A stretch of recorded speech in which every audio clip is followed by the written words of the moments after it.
Howdy, and welcome to Walker's Game Vault. Since this is the inaugural episode of a series I hope to keep doing well into the future, allow me to explain just a bit. First off, this is not a review series. I suppose, depending on the viewer and the reason you decide to click on this video, it could serve as a type of review, but it will definitely not be the main focus. After all, if this was a review, that would imply that I was actually the least bit competent at playing video games, or capable of giving an objective perspective on games I played first as a starry-eyed, stupid kid. I cannot.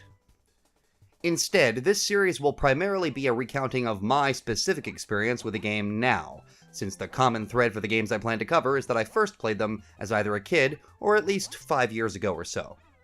Anyways, if you're already familiar with the much better show by the creator of Freeman's Mind, Ross Scott, that being The Game Dungeon, then you already have an idea of how this is going to go. If you aren't familiar with Ross's work, well, you should change that. Like, now. This series is going to be heavily inspired in terms of premise by The Game Dungeon, but I also hope to distinguish it as its own thing as I continue on with it. Only time will tell, I guess. Alright, enough setup. So I'm not going to give you a history lesson, and if you're anywhere near my age, you don't need one, on how important and historical a game Mario 64 was for the entire industry, but if you're younger and somehow don't know much or anything about it, here's a very brief summary. So Mario 64 is the first Mario game made entirely in 3D, with all games before this being side-scrollers or other similar types of games, but always relying on only two axes of movement. This game was not only the first 3D Mario, but for a lot of people, myself included, it was the first 3D game, and it completely revolutionized what people expected out of a video game in general. For me, Super Mario 64 was not only the first 3D game, but, well, it may have actually been my very first game, period. Now, my memory is garbage, because of all the pot I smoke, but I know that my first video game was either this, or Super Mario World on the Super Nintendo. Now, I never had a Super Nintendo, it was my neighbor's, so I didn't get to really dig into Super Mario World back then. So even if I did play Mario World first, Mario 64 was definitely my first full video game experience. In fact, do you guys know that ancient meme of the kid holding up the N64 at Christmas and screaming in pure childhood bliss? Well, that was literally me. Okay, not literally, but pretty damn close, because not only was this probably my first game, but it was definitely the first game that I owned myself for my own N64. Or the one that my parents got for me, anyways. I guess it is possible that I played and maybe even beat some other game at a friend's house, or McDonald's. Yeah, that used to be a thing. But in all likelihood, this was also the first video game I ever beat. However, when you're a kid, you just play a video game. You don't think about it all that much. You just go. As an overly analytical adult, well, it's a different beast. What I'm getting at is, while I know I got to and defeated the final Bowser stage in this game when I was young, I also know that I didn't do it with 120 stars. I have no idea how many I would have had, but I was no completionist, and for the most part, I'm still not. But I did say for the most part, and well, this time around, I wanted to finally get 120 stars for the first time, just because I could, and let me just say, I kind of regret it. Now, don't get me wrong, I get why some people really enjoy completing a game and doing everything there is to do in it, but for me, for this game, it was kind of a slog sometimes. Well, that's enough background and whatnot, let's finally get to it and actually play this fucking thing. And for the record, no, I'm not playing on original hardware. Why? Simple. I'm a cheap, broke bastard. That, and it's just more convenient for me to emulate something like this, and while some of you might argue I'm cheating, I don't care. Project 64 saved me from the pain of buying and setting up a wireless Bluetooth N64 controller. Bam. It's me, Mario! Awesome. So this also means I'll be playing Mario 64 with a PlayStation 4 controller. Weird, right? Well, not for me. I play pretty much everything on a PS4 controller these days, and not just because I love the PS4 controller. No, the reason is because, once again, I'm cheap. I was given two PS4 controllers years ago, and I figured out DS4, and well, when it ain't broke, don't fix it. So we start with a pretty simple story setup of Princess Toadstool, or Peach as she's better known in North America, asking Mario to come to her castle since she's baked a cake for him. Mario, being a thirsty Italian plumber, obviously agrees, and shows up in front of the castle via warp pipe.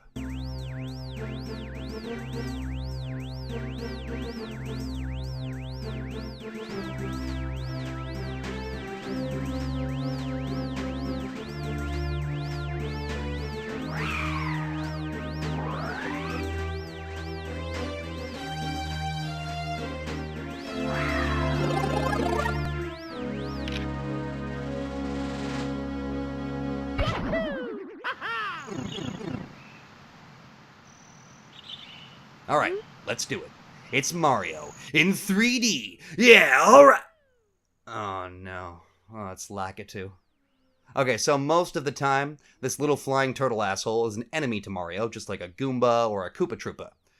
But because this was going to be a lot of people's first time playing a 3D game with actual camera control to manage, Nintendo decided to contextualize the camera into Lakitu filming some kind of news program. Documentary? I have no idea. Basically, he films you, and the horror that is this game's camera can thus be blamed entirely on this guy. You think Bowser is the big bad in this game? Oh no, it's this asshole. Alright, we met Satan, now it's time to go inside.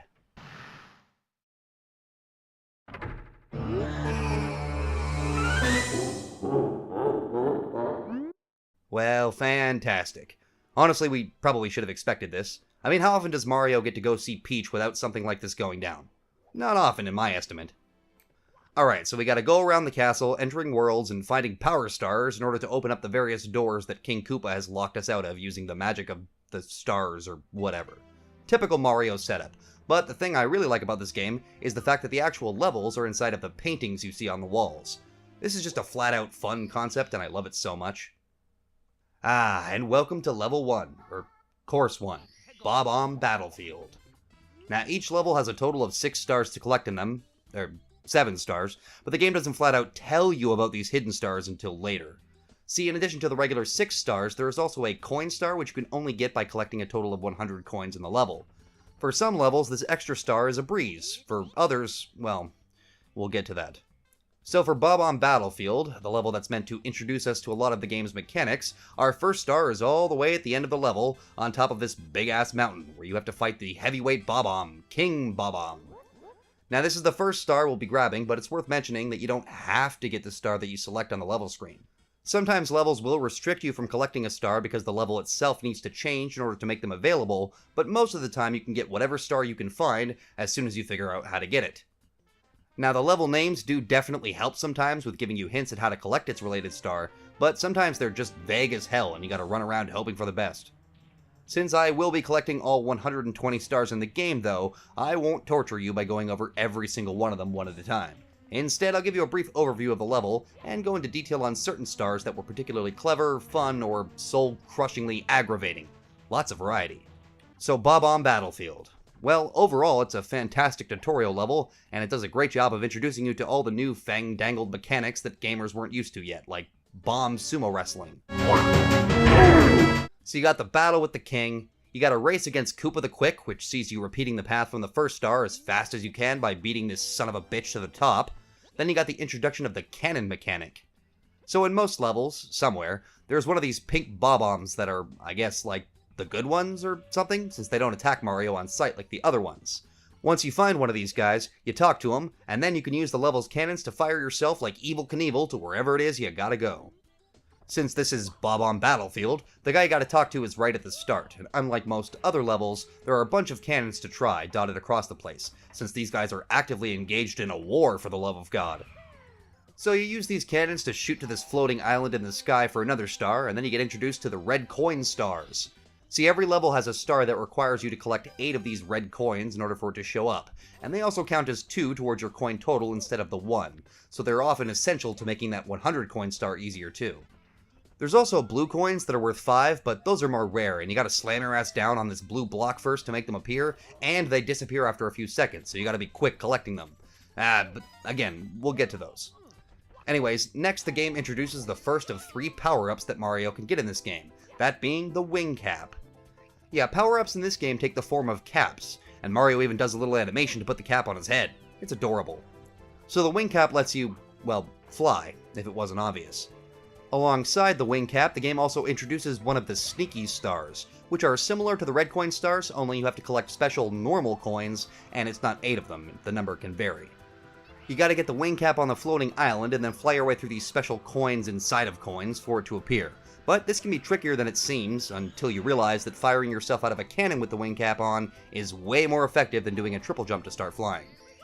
See, when you triple jump, you can only really fly as high as your third jump, but when you fire yourself out of a cannon, well, you just fired yourself out of a cannon. You can go really high and actually fly around the entire level with pretty good height and speed. The only thing that sucks is that the wing cap doesn't last very long, and Oh crap, I forgot. The big red button! So before you can actually get the wing cap, or any of the caps for that matter, you gotta play a little sort of tutorial course and press a giant button. Before that, any of the cap blocks you will find will just be transparent, but after you press that button, the power is all yours. Oh yeah. Now we're playing with power. Nintendo power! Also, each of the cap courses has a red coin star to collect too, so yeah. In fact, the red coin star for the wing cap was probably the first star that reminded me that I really hate flying in this game. What makes it extra annoying is that if you fall down in this level, you land back in the middle of the castle lobby here, and then you gotta go into Behind Mario's Head mode and look up into the sun painted on the ceiling. I don't know, it's just a little more annoying and less interesting than getting to jump into the paintings, but I'm nitpicking. So the only other star in Bob-omb Battlefield has you stomping on this post holding down a rabid chain chomp, who freaks out, breaks the bars in front of the star, and then discovers the power of flight without a special baseball cap. But these posts aren't really a new mechanic. I mean, I guess they are, but I think there's one other star in the game that requires you to stomp on them, maybe, and it's on this level. I might be remembering wrong, but the point is, these things aren't really used all that often. Alright, I know I said I wouldn't go over every star in the game, but that was the very first level, and introduced a bunch of new stuff, so sue me. Alright, it's on to the next one. Whomp's Fortress. Now, Whomp's Fortress begins a trend that I'm not a big fan of. Instead of being a big level with fairly obvious boundaries that can't be passed without glitching or deliberately exploiting the game, Whomp's Fortress is a big floating island in the sky, complete with insta-kill death boundaries all the way around it. Now for this level in particular, it's not that big of an issue since most of the stars you'll be collecting will be closer to the middle or just far enough away from the edge to avoid falling off, but for some other levels, well, oh my. See, when you collect a star in this game, you don't just have it added to your total and then you're allowed to continue on to the next one right away. No, instead the game boots you out of the level completely, and then you have to jump back into it and select the next star. There is one exception to this, that being the 100 coin star, which just goes to show it was entirely possible to avoid this problem even with the Nintendo 64's hardware, so aside from specific examples where collecting one star changes the level, I have no idea why they designed it like this. Most of the time it isn't that big of a deal, but for some stars it can be an absolute chore, where one simple mistake means you have to replay a star from the very beginning, which at its worst can mean 5 to 10 minutes of lost gameplay. Now I could be wrong, but I'm pretty sure they did eventually fix this with the Nintendo DS version of Mario 64, which also let you play as Wario, Luigi, and Yoshi on top of adding a bunch of extra stars, but for this version, it still kinda sucks. Anyway, in Whomp's Fortress, we fight a giant oversized slab of concrete, the eponymous Whomp, I guess, and just like King Bob-omb, he's a freaking breeze. We climb back to the top of the level, including the added tower with a new platforming challenge. We use another cannon to shoot to this platform on the side of the level, praying we don't blast ourselves right off the edge. We collect some red coins on a few floating platforms, and then once again we use the cannon to fire ourselves in a very specific way to land right inside this floating cage. There's also Blast Away the Wall, which is both one of my favorite stars and one that I'm sure a lot of people discovered by accident back in the day while trying to use the cannon to reach the top of the cage star. Why is it one of my favorites? Simple, because it involves firing Mario at a freaking brick wall and using his hardened Italian plumber skull to shatter it and reveal the star. I don't remember 100%, but I'm pretty sure I found this as a kid while just messing around with the cannon, and it's one of those early 3D game moments that just kinda blew my mind. Oh, and for added measure, you can also destroy the other wall's corner too, for no reason. Awesome. So next, we have technically level 4, but for several reasons, I've always played this level before the real Course 3, just because I'm not a huge fan of the swimming mechanics, but we'll get to that. Anyways, this is Cool Cool Mountain, and just like Whomp's Fortress, we have what is basically a giant floating island level, and this time it's a bit easier to accidentally slip and fall to your death, thanks to some wonderful snow and ice physics. Well, I say physics, but once again keep in mind how early in 3D this was, because all we really get is a couple of slippery surfaces and a short animation that plays whenever Mario falls from a tall enough height into the snow. It's funny the first time around, but it does get a little annoying sometimes, especially if you're impatient like me, and you have a tendency to fling yourself off of the edge to reach the bottom faster. So this is the first level to introduce the slide mechanic with this little bare-bottom luge track inside of the log cabin at the start. Well, I guess technically the first slide level is through this door here on the top part of the first floor, but this is probably where I was first introduced to the slides. There aren't a ton of them in this game, but they're a fun distraction, and are made a little bit more fun with the chaotic slide music.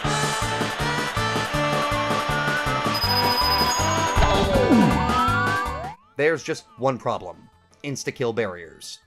Like I mentioned before, if you fall off of a level, obviously, you die. But this also applies inside pretty much every slide, which for the one I mentioned before, that you get to by jumping inside of this stained glass window, it's not that big a deal, since the whole thing is like 20 seconds long, and if you mess up, you can just jump right back in and try again. But for some of these slides, especially one in particular, this can be really, really annoying. Now granted, the entrance to this slide is also pretty much right next to the start of the level, so it's not a big deal having to get back to it if you die, but if you're, say, collecting the 100 coin star and only remember all the coins inside the slide section at the end of your run, well, you better hope you don't fall off or you'll be collecting all those coins again. Have fun. I know I'm being kind of harsh on the slides, but honestly, they're not that bad. Most of them are even kind of fun, and sometimes the game even has the courtesy to place you back at the beginning of a slide when you re-enter a level after dying, though I have no idea how it decides if this is going to happen or not. This slide inside Cool Coal Mountain in particular, I have a lot of fond memories of, since it has this awesome little shortcut that lets you cheat half the course and piss off this giant penguin in the process. In fact, as a kid I almost never tried to complete the course normally after discovering the secret tunnel, and it's probably because I really sucked at it, and it's also kind of essential to getting this level's 100 coin star, since there are a few blue coins on the path and a bunch of normal ones. Anyway, you slide down once alone for a star, and then later you gotta race the aforementioned giant penguin for another one. Then there's also a star that sees you returning this adorable lost baby penguin to its mother just outside the cabin where you exit the slide, but let me tell you, as a kid, this star was a giant pain in the ass. I didn't really have all that much trouble as an adult because I'd already done it 10,000 times as a kid and failed 9,999 of those times, but for people first experiencing 3D games, moving this freaking little thing all the way to the bottom without it falling off the map, you falling off the map, or both of you falling off the map is easier said than done.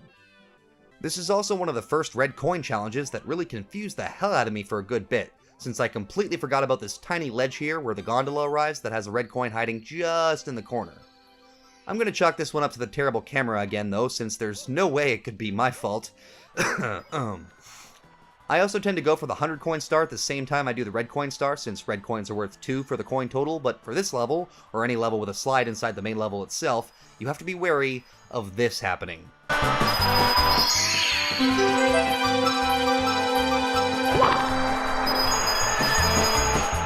I did go all the way back to the start of the slide and try to grab the star on the way down, but it was literally gone.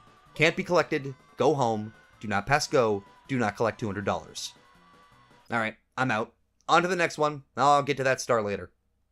So technically, I have another level to do, but one of the things that carried over from Super Mario 3 was the ability to pick and choose some of the levels you have to tackle, only here you have a little bit more freedom.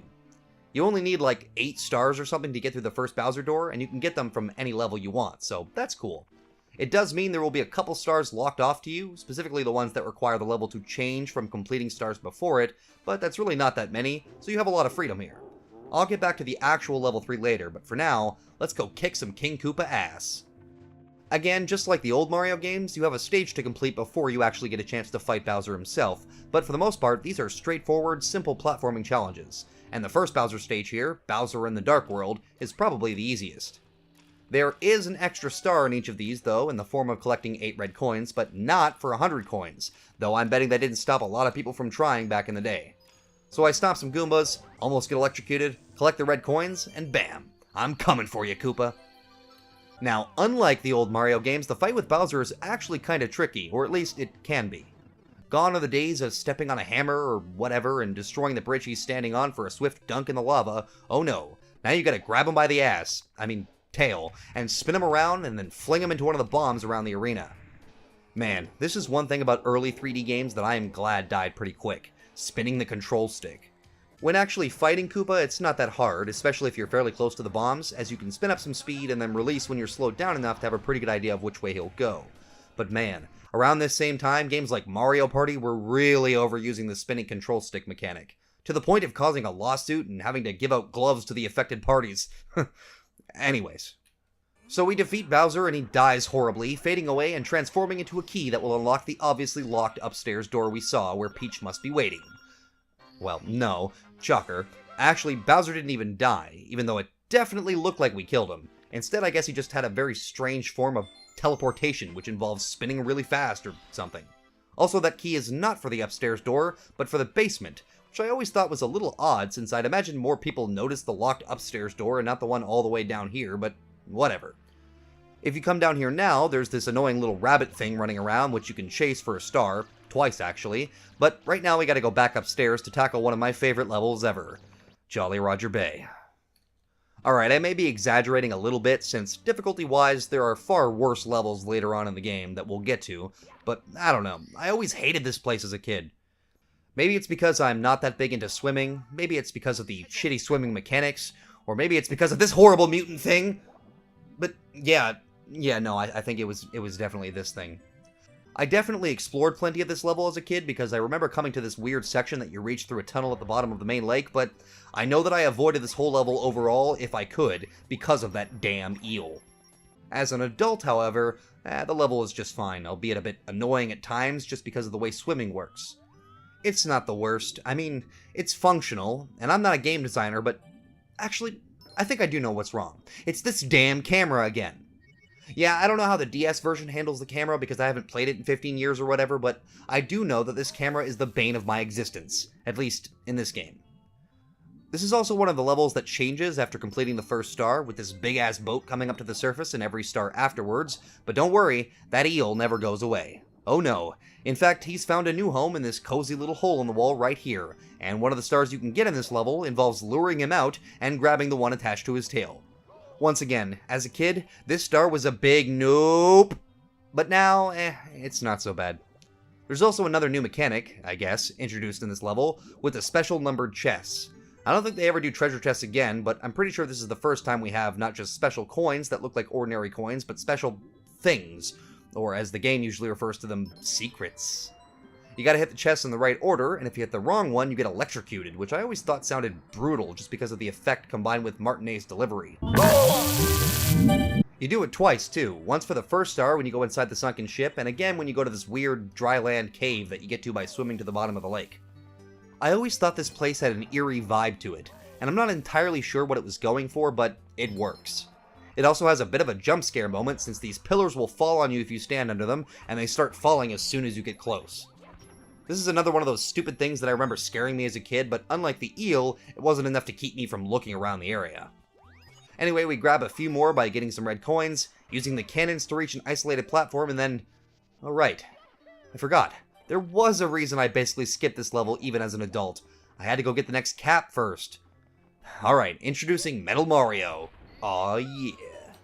Actually, I think this is the first time we ever saw Metal Mario, which would go on to become a kind of staple of the Smash Bros. Franchise, but yeah, it all started right here.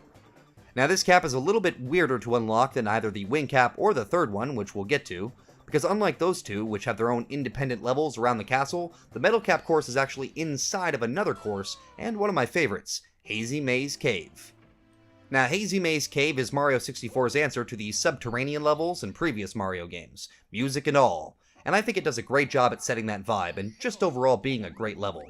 It does have some stinker stars, but I'm not sure any of the levels don't have at least one that kinda sucks. It just depends on what parts of the game you're good at, to an extent. So you go basically all the way through this level and down into this even creepier part of the cavern with a giant blue Loch Ness monster just chilling there, abuse it by stomping on its back. Oh jeez, listen to that. Mario is hurting this thing and he doesn't give a crap. He's got cake to eat. Anyway, you stomp on its back and then you can reach the head and then ride it to this platform where you finally can enter the Metal Cap course. What sucks though is if you die here or get swept back by the water, you end up outside the castle and you have to do all of that level once again to reach it. At least, I think. I didn't die while I was here, so I could be wrong, but I'm pretty sure you'd have to repeat the whole section of Hazy Maze Cave first for another shot, which just blows. Anyway. The course itself is pretty simple, a lot easier to do than the Wing Cap course, at least for me. When Mario is metal, he sinks to the bottom of any body of water and can press switches, collect coins, whatever. Just like the Wing Cap course, there is a star to get here too by collecting the 8 red coins, but all you really need to do is hit the big green button, and then every level afterwards will let you use the green cap boxes to become Metal Mario. Huh. I wonder if you could complete the game without ever using any of the boxes, never hitting any of the cap switches. The obvious answer seems like yes to me, but I really have no idea. You 64 experts let me know in the comments below, along with all the reasons I'm wrong about various other things, as I'm sure you've already done. So I know I said I loved this level, but damn, it can be pretty confusing sometimes. It isn't that bad, but the camera just makes it all the more confusing, and the lack of a map for a literal maze isn't helpful. Okay, technically there is a map right here by the entrance, but realistically it isn't very useful. So there's a few that you can get in this big chamber with the blue Nessie, one of them being right in the center of the cavern that you reach by, yet again, abusing the poor thing. Then there's also one that you reach by first getting the metal cap and then reaching this underwater switch to open the gate surrounding a door. That's not it though, oh no. Then you have to perform several perfect long jumps or fall to your death and do it all over from the start. Now I was lucky enough to get it on the first try this time, but man, I seem to remember this room being an absolute punishment when I was younger. There's also another star that you reach by doing some wall jumps over by this giant Indiana Jones boulder, and another one in the same room on a platform above the bottomless pit of death, but there's also a second, mini maze inside of Hazy Maze Cave that has a couple stars too. This second maze is really where I start to get confused, especially since there are several doors that you're meant to try whilst being drained of your health by these nasty toxins, harassed by Monty Moles, and whatever the hell these things are called, and dealing with the camera, of course. Again, I'm exaggerating a bit, but I'm also pretty sure that the fact that I have done this before makes it easier. The last star worth mentioning, and one of the most annoying I've seen so far, is this level's red coin star. You gotta ride this stupid platform thing and steer it by stepping on the buttons and slowly work your way up the room to find them all. The thing that sucks about it though is if you fall at any point, you have to ride this stupid platform again and make your way back to where you were. Oh well, I guess it's better than the floor just being another bottomless pit. I'll take what I can get. Oh, so now that we're in the basement, we can also go to this area and slam our asses down on these pillars to somehow drain the water of the castle's moat. I have no idea how this works or what the protocols are during normal times for draining the lake, or how they plan to refill it later, but maybe I'm overthinking this a bit too much. Point is, now you can reach the third and final cap stage for the Vanish Cap, which lets Mario walk through certain surfaces. This one doesn't get its own music theme like the wing or metal caps though. Instead, it just reuses the wing cap theme, and overall it feels kinda underdeveloped, or at least underused compared to the other two caps. This course though, god, I remember having to do this course over and over and over and over as a kid, because it involves manipulating the camera correctly and holding your momentum to avoid falling into the giant bottomless pit at the end of the slide. In fact, the whole stage is kind of a bottomless pit, so almost any mistake is going to see you redoing it from the start. Just like the other cap courses, there is also a red coin star here to get, which is particularly tricky to get without getting killed, but eventually, I power through it, hit the big blue button, and return to my duties as the castle's resident Koopa Buster. So I've been kind of all out of order here for the courses, but really, the game doesn't care what order you do them in, so long as you have enough stars to move on to the next batch. So next we're going to jump back to another course that kinda creeped me out as a kid, but for some reason not as much as Jolly Roger Bay, despite literally being the horror-themed level. Big Boo's Haunt. The coolest thing about finding this level as a kid was this Big Boo who just sort of chills at the end of the hall, but I don't think you could ever catch him though, and the fact that it's one of the only levels you don't enter by jumping into a painting. Instead, you have to kick this Big Boo's ass first, and then he turns into, or goes into, a weird little haunted bird cage. Approach the cage, and Mario does this possessed Olympic diver jump into the thing, and presto, we have now entered what is probably the weirdest level in the game, albeit intentionally so. There's a bunch of spooky crap going on here. Books flying off of shelves to try and kill us, eyeballs looking at things they definitely shouldn't be, though we did see one of those in Hazy Maze Cave to be fair, and killer man-eating pianos. This thing is evil incarnate, let me tell you. Anyway, once I got over the nostalgia of revisiting this place, the stars are actually not that bad here.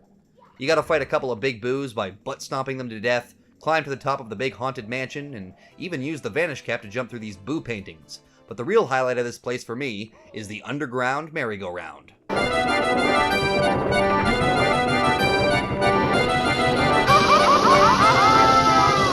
This music is so perfectly awful that I love it, and also despise it. It gets into your head like any purposefully earwormy carnival tune might, but it sticks around for far longer afterwards. I swear, I sometimes hear this music whenever I try to listen to a politician explain anything. I can't help it, it's not my fault. Blame video games. Also worth noting about this level is this awesome little courtyard where all the Boos are just relaxing, doing their ghostly thing. There's not much to actually do here, but it's just such a neat area, and was also responsible for the Luigi and Mario 64 myth that persisted for like 2 decades after this game came out. But now that we've seen the nice parts of the castle, it's time to ruin our day by going to 2 of the hardest levels we've seen so far. I mean, keep in mind, this game overall isn't all that hard if you have any familiarity with 3D platformers, but for one, beating it and completing it are two very different experiences, and two, I am awful at video games. I know, shocking. So next up we have Lethal Lava Land, and oh man, this level takes that game you'd play as a kid where the floor is lava a little bit too literally. I guess the lava isn't as bad as an instant-death bottomless pit since you don't die right away and can use Mario's screams of pain and cartoonish ability to fly into the air with a singed behind to land safely, but it still sucks. This level is actually a lot of fun as an adult though, at least when my controller is behaving, and the stars aren't too bad until you get to the annoying one inside the volcano. This level also introduces a new enemy in the Bully, and I love the design of these guys, even if I hate having to actually deal with them.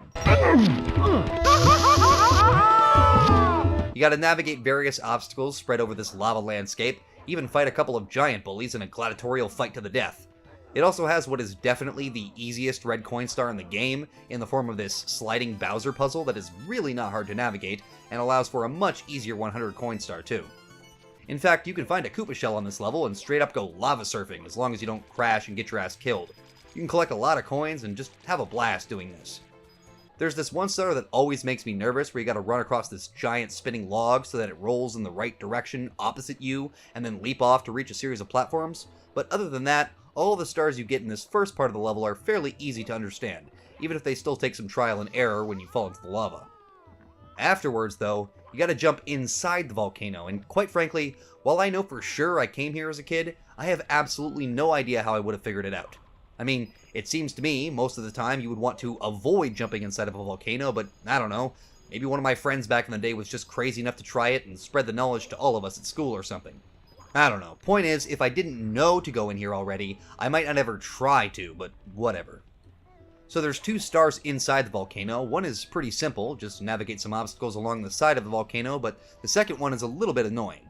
You gotta ride more of these annoying platforms like from Hazy Maze Cave and move up and along the path to the star. It's really not that much worse than the first one, but the thing is that if you fall, well, there's nothing but lava below you, so you're just gonna fry. Although at least the game has the courtesy to respawn you from the beginning of the volcano section once you've gone inside, so that's nice. So up to this point, I've mostly exaggerated when levels were kinda hard or somewhat annoying. Not this time, baby. Shifting Goddamn Sandland. Now this level doesn't present us with, say, an impossible challenge or anything. Instead, it does the one thing that I hate from any game. Wastes my time. Cheap, unfair, or seemingly unfair anyway, death. This stupid quicksand is insta-kill. Not like the lava where you get a chance to recover and lose some health. Oh no. You touch this stuff and you are dead. D-E-A-D, dead. And as we know by now, that means getting launched out of the level and being forced to do it all over again. This would already be annoying, but on top of this, the level also has a secondary section like Lethal Lava Land inside of the pyramid. And unless you've mastered the art of using this box to do it or flying on the whirlwinds that form around these pits, you might have to go all the way around the level for a chance to enter the pyramid, only to be knocked off the side to your death at the last moment. I died so many times in this level. Not enough to even get close to a game over with all the 1-ups I've gotten by this point, but still, a lot more than pretty much any other level up to this point. There's also this stupid-ass bird who will literally swoop down and steal Mario's hat, like he straight up took lessons from a Canadian goose, and the only way to get it back is by finding him and knocking it out of his talons. The hat stays in the level too if you leave, so unless you want Mario running around overexposed, you gotta get her done. This isn't the only place you can lose your hat in the game, but it is the first, I think, and definitely the one I remember the most. I know there were times as a kid when I'd lose my hat and have no idea how to get it back, so this bird is like one of my age-old nemesis or something. The 100 coin star was also particularly brutal for this level because it feels like there are just barely enough to get it done, and no matter what you do, you have to go inside the pyramid to find enough, so inevitably, this meant a ton of times where I collected a lot of coins outside the pyramid and then died before I got inside, or collected every coin outside the pyramid and died while inside. Ugh. This level also has a boss too, which is sort of an inconsistent thing that only applies to some levels, and just like all the other bosses with the exception of Bowser that we've fought so far, it's pretty easy. You do have to enter the pyramid to reach him though, and let me just say, I love the atmosphere of this pyramid, even if getting here can sometimes be a pain.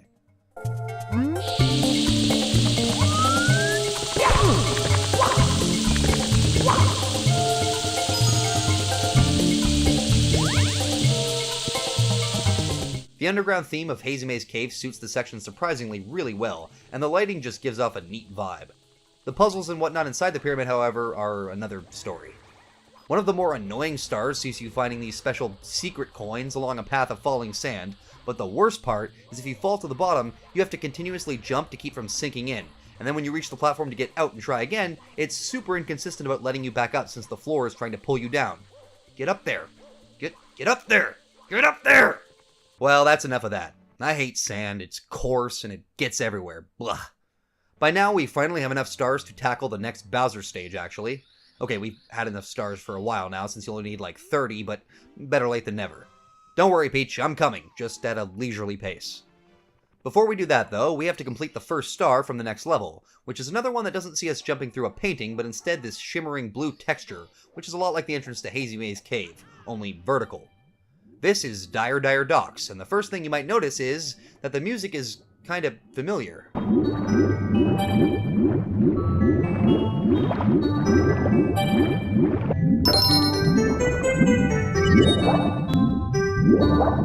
Hey, yeah, that's the theme from Jolly Roger Bay.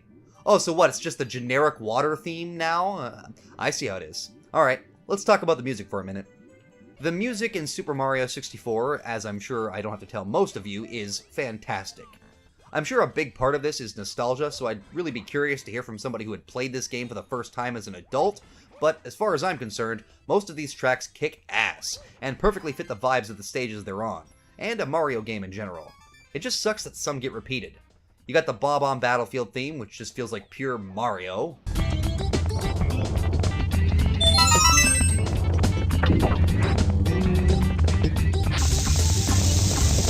You got the Cool Cool Mountain theme, which is perfect for an icy snow-themed level.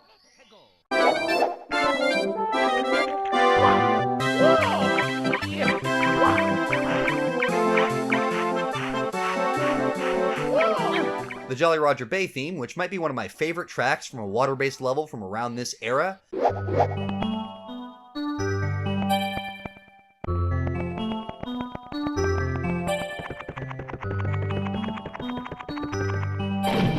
And you got classics like the Hazy Maze Cave theme and the Star theme that plays when you wear the wing cap or the vanish cap.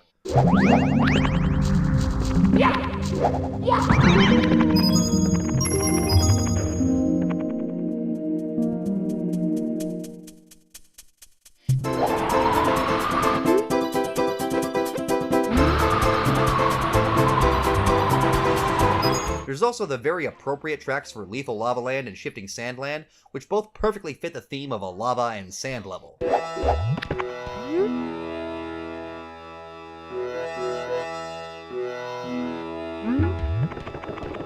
I especially like the Lethal Lava Land track, which just really nails that surrounded by deadly lava feeling, with that instrument melting out the main melody.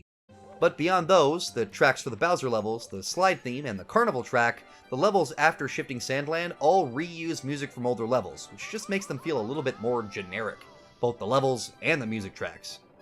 I know, I'm complaining about a game that's literally as old as I am, but still, it would have been really nice to see a few more tracks for these later levels, but I guess Koji Kondo was already busy working on Ocarina of Time or something, I don't know.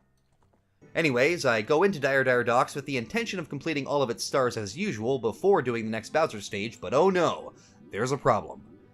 See, I decided at first that I was going to try and get the coin star out of the way, which means doing the red coin star, but when I get to the area with the red coins, what the hell? How in the world am I supposed to do this?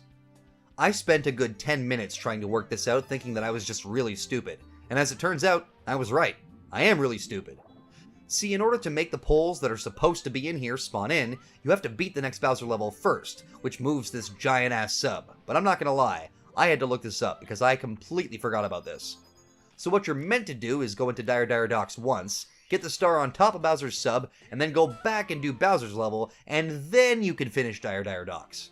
It's kinda weird to me since this level is presumably part of the basement section, but you can't actually complete it until beating Bowser the second time. I don't know, maybe it's just me, but this is kind of weird, and it threw me for a loop. Whatever. Let's go kick King Koopa's sorry behind. Again. I think this is my favorite Bowser level. Not entirely sure why, but I think the aesthetic of lava surrounding the level really makes it feel, I don't know, Bowser-y, you know? Once again, we have a red coin star here too, but overall, I really enjoy coming here. It's not too much of a challenge, but it's not too stupid easy like the first Bowser level, and the way you actually get to him is pretty cool with this weird series of descending rings that I guess is part of Bowser's already established strange teleporting powers.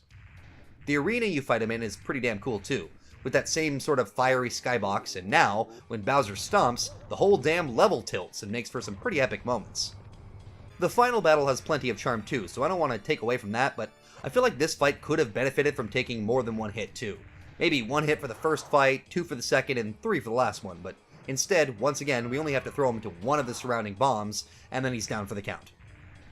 Bowser falls once again, and then engages his teleporting transmogrification device and turns into another key, leaving us free to finally explore the upper level of the castle, and more pertinently, allowing us to go back and complete Dire Dire Docks. So this level is dead simple. Seriously, it's 2 areas. There's the first section, which is a big-ass lake or pool that you land in when you enter the level, and the second is this little section where Bowser's sub was, and the water below it. And that is it. This level also has one of the most infuriating stars too, where you have to once again touch all these special treasure chests in the right order, and then collect the star. But the problem is, right in the middle is a whirlpool that sucks you to instant death. What happened to me, more than once, was I got the last chest, and then started getting sucked to my death as the cutscene for the star appearing was playing. By the time I had control again, I was already dead. I just didn't know it. And then I had to do it all over again. Frustrating. Mamma mia! There's also a really neat star in this level too though, and it's the only one that I know of that sees you actively combining the caps to make a Metal Mario who can also phase through cages. This star was one that seems pretty obvious now, especially with the star name giving you a hint, but was way harder to find when I was just a kid. There's also a test of your grasp on the pole jumping mechanic, which sees you leaping from these colored poles on the roof of this room. But I swear, this part right here doesn't seem possible, even if it is. And when I got it, I was honestly flabbergasted because it seems like it should be impossible. Other than that, you got the 100 coin star, which is really tough since there's not a lot of coins in the level in general, and you pretty much have to get this blue coin block, but that's pretty much it. All the other stars here are kind of forgettable, including the 2 where you have to just swim through some rings. So I don't know, this level seemed very rushed to me, but maybe that's just me. I do like the little Bowser door that's here until you get rid of the sub, showing how it got into the area to begin with, but it doesn't actually do all that much to help me understand the logistics of this world and how one moves between levels beyond paintings, but again, I'm thinking about it too much. On to the next level, and the 3rd floor. So once again, I skipped a level. I mean, you know the drill, you don't have to do them in order, but to be fair, I can't understand why Wet Dry World isn't Course 10, since it's the first painting you really see when you enter the 3rd floor, and is likely the next one players played.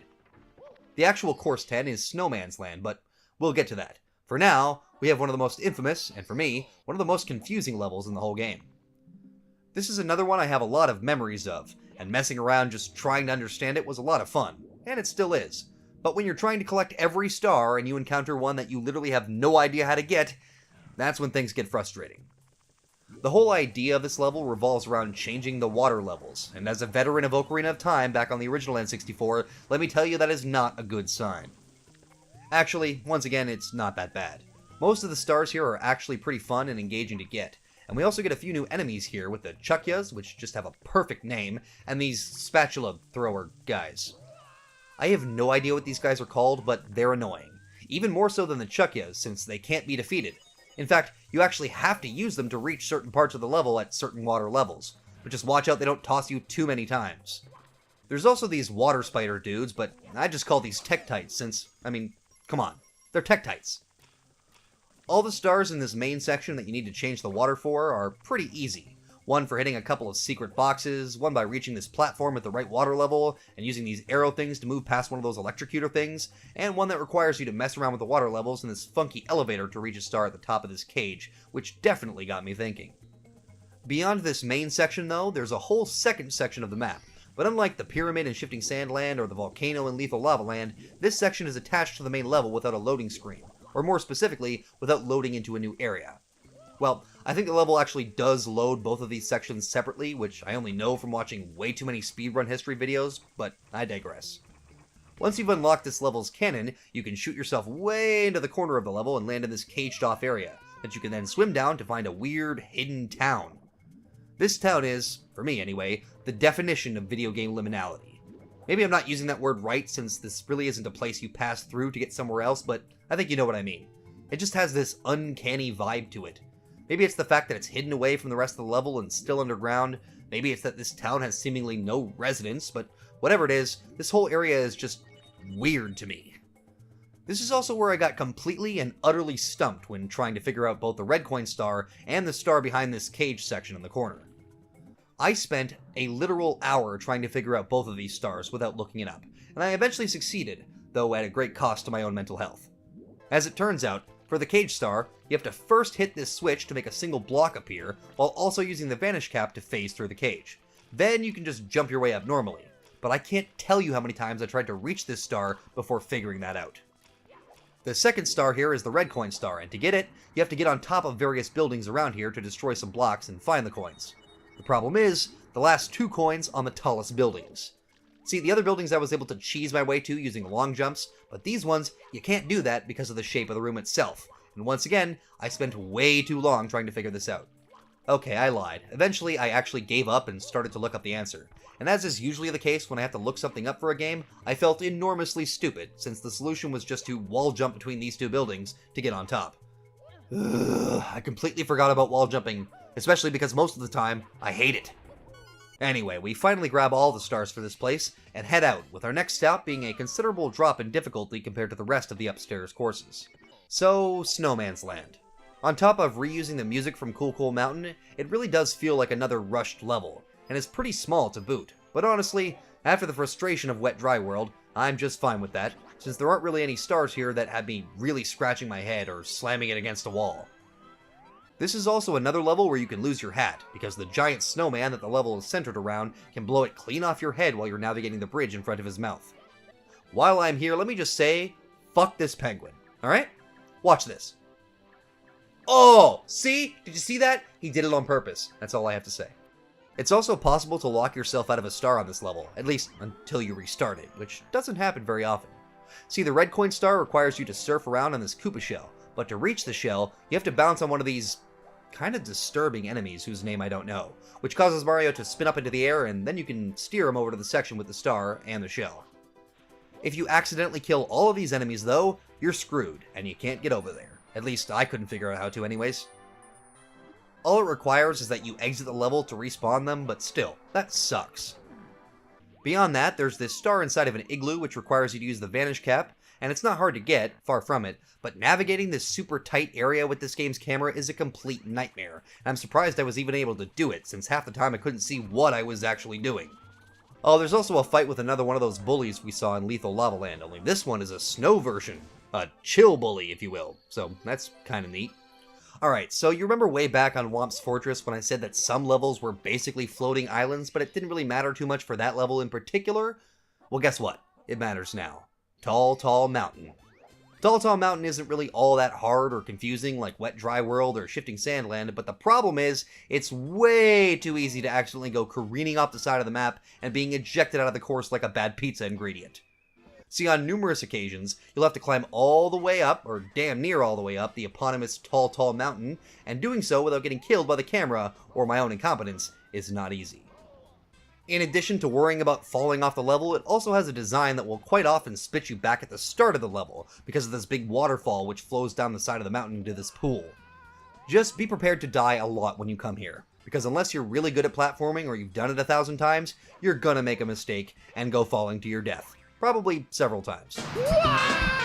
This stage also has a slide hidden inside of it that you have to get to from this suspicious looking rock face that's actually just like the paintings in the wall.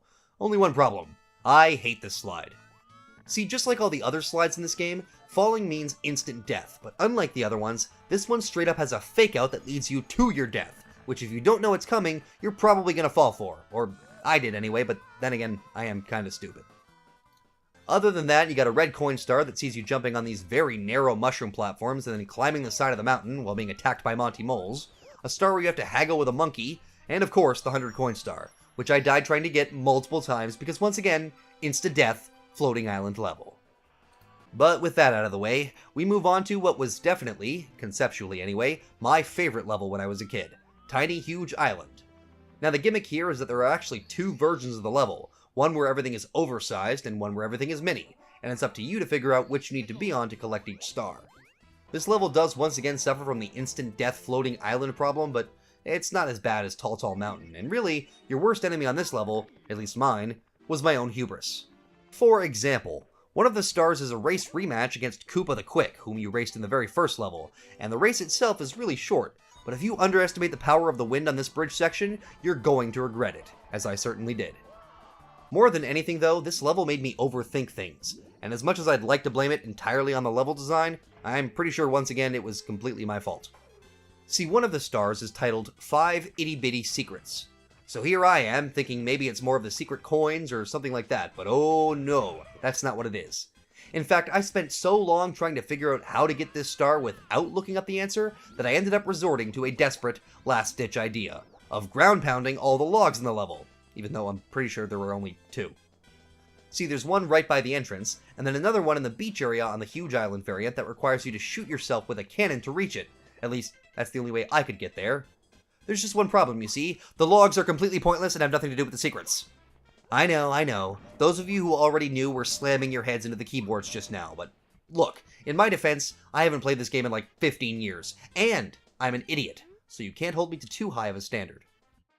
Eventually, I gave up and looked it up, and as soon as I knew what to do, I felt even dumber than I already did.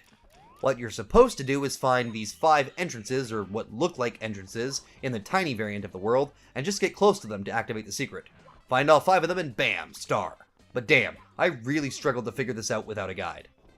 There's also another boss to take on in this level, one who actually takes some effort to reach, like the boss of Shifting Sandland.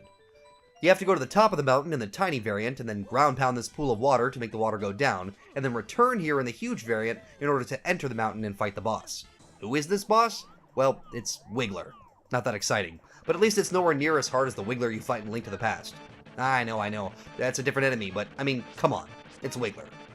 There's also a red coin star that actually teases the Wiggler encounter since you reach it from the underside passage and can see him moving around above you, but this area has another mean little booby trap in the form of this fire spitter at the top of this cliff section. It's designed in such a way that you'll have likely just collected some of the last red coins, maybe you're even almost done the 100 coin star, and then bam, your ass is on fire. Mario runs around screaming bloody murder, and you go falling to your death. Do it all again. Mean. Just mean. But now that we've tackled every level on the first floor, the basement, and the second floor, we move on to the third and final floor.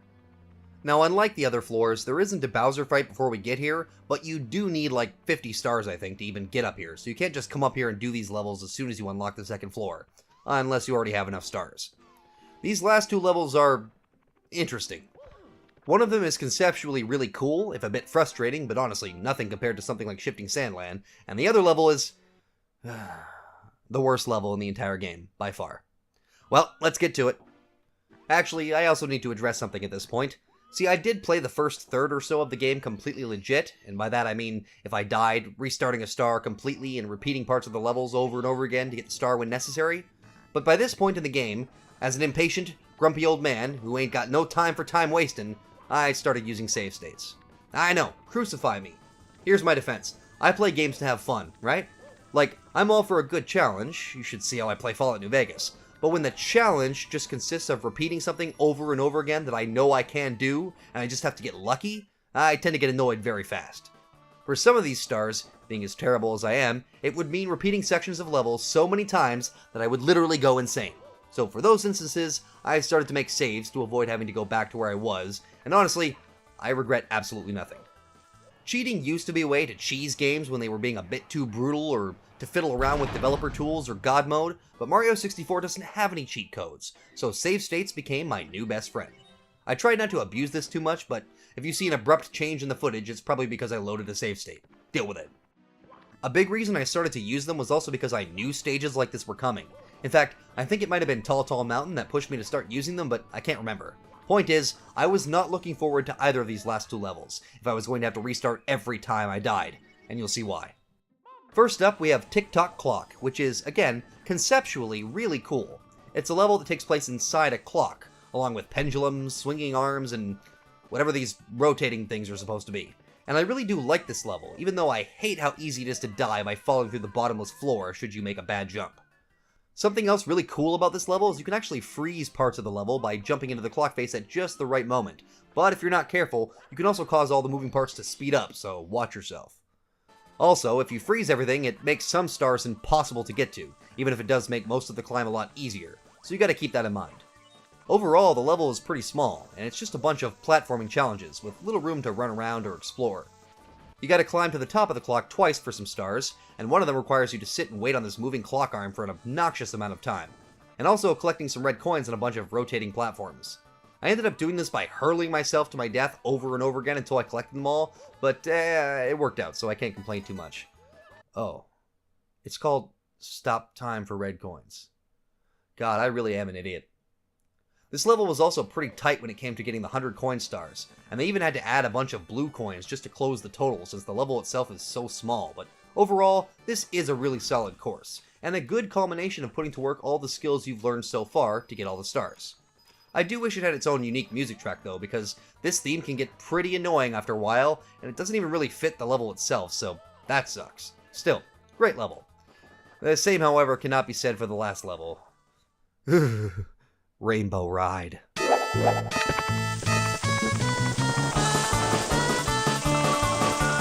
Ever played Super Smash Bros. Melee? Remember that level with the floating ships that scrolled as you went and was overall kind of annoying to fight on? Yeah, well, that's an entire level in Mario 64. Welcome to Rainbow Ride, the final level before you face Bowser for the final time. That tests your mettle with some of the most challenging and thought-provoking puzzles you've seen yet.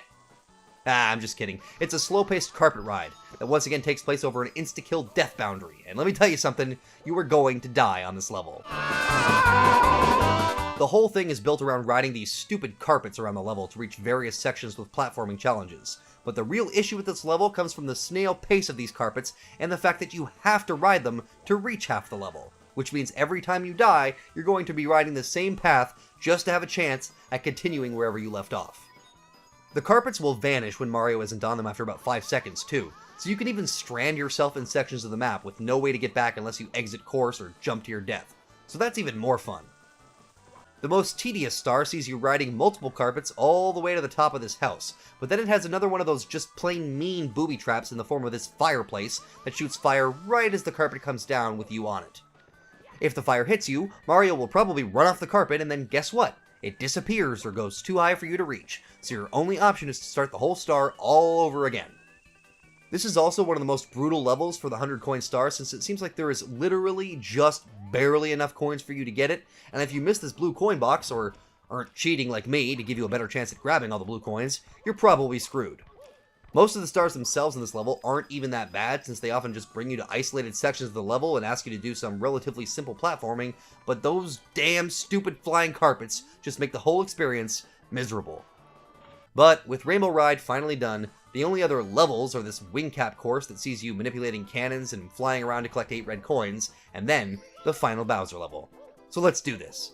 I got 119 stars, the last stars from the red coins on Bowser's final level, so we're almost there. Time to wrap it up. So this level is, again, pretty straightforward, just like all the other Bowser levels. In fact, I think the Bowser levels might be some of my favorites looking back on the game as a whole. They're straightforward, simple platforming challenges that gradually ramp up the difficulty, and aren't so long that repeating them feels like a slog, and this last level is no exception. We make our way through, gradually picking up the red coins as we go, and just as we reach the end, a big blast of wind coming from I have no idea where, pushes us away from the final warp pipe. But the awesome power of nature can't stop this plump Italian hero, oh no. We grab the last red coin hidden behind this final platform, and there it is, the last main star, which means now, it's time to finally, once and for all, kick Koopa's ass. The final battle is nothing to scoff at either. Bowser can now take 3 hits from the bombs surrounding the arena, and if he goes flying off the side, he'll take out part of the arena itself when he lands, eventually leaving the area in the shape of a star. How cute. Bowser also fights a bit more aggressively here, at least it seems like it, shooting more fire and using a charge attack that, if he did have it before, he never used it on me once, and this charge can seriously catch you off guard. Ultimately though, it ain't enough to stop Mario. We grab that massive turtle by his tail not once, not twice, but 3 times, and throw him into the bombs surrounding the arena. Something that becomes even harder with the last required hit, since you have to throw him farther thanks to the shrinking arena. But eventually, we land that 3rd hit, and Bowser goes down for the count. Also, I want to mention the music here real quick, since unlike the other 2 Bowser battles, the final battle has a unique track.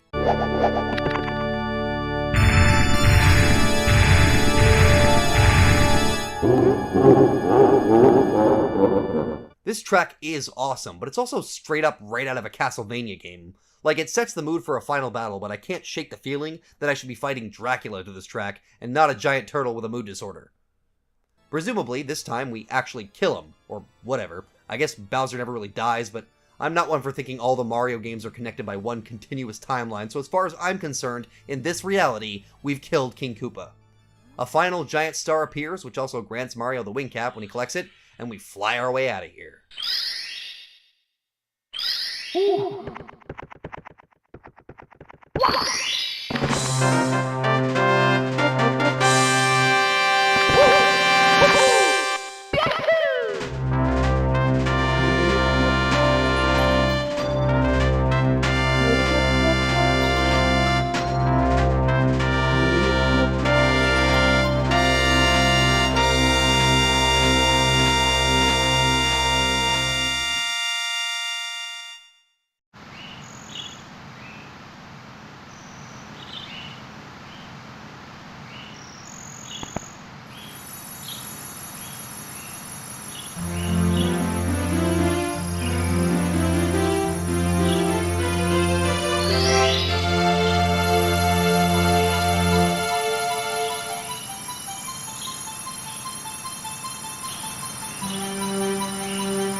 stars is restored to the castle.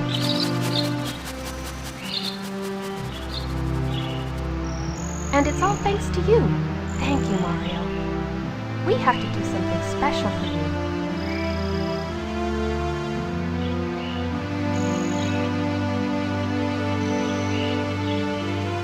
Here we go! Mario winds up back outside the castle where Peach and some Toads are waiting to greet him. He gets a cheap kiss on the nose because Peach is a tease, and then they say they're gonna go bake that cake that was mentioned at the beginning of the game for...